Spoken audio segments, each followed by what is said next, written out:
Hello అండి. నమస్తే. ఈరోజు నేను చేసే ప్రయోగం గురించి చెప్తాను. సో, ఫస్ట్ అయితే ఎప్పటినుంచో నూడిల్స్ అయితే ఇంట్లో చేయాలి, ట్రై చేయాలైతే అనుకున్నాను. సో, ఏదో ఒకటి వెజ్‌దైతే ఆర్డర్ పెట్టాను.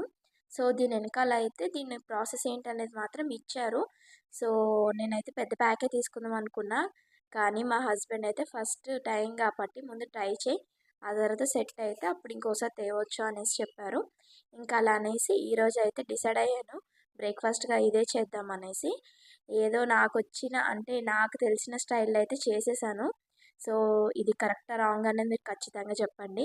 సో, ఫస్ట్ అయితే హాట్ వాటర్‌లో అయితే కొంచెం ఆయిలేసేసి అవి ఏసేసాను నూడిల్స్. ఇంకా ఈ లోపల కావాల్సినవన్నీ కట్ చేసేసుకుంటున్నాను.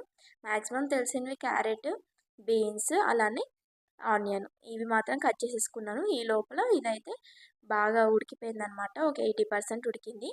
సో, దీన్నైతే పక్కకు తీసుకొని వాటర్ ఏం లేకుండా ఒక జాలి గిన్నెలో అయితే తీసేసుకున్నాను. కొంచెం ఆయిల్ కూడా స్ప్రే చేసేసి కొంచెం మిక్స్ చేసేసి పక్కన పెట్టేసుకున్నాను.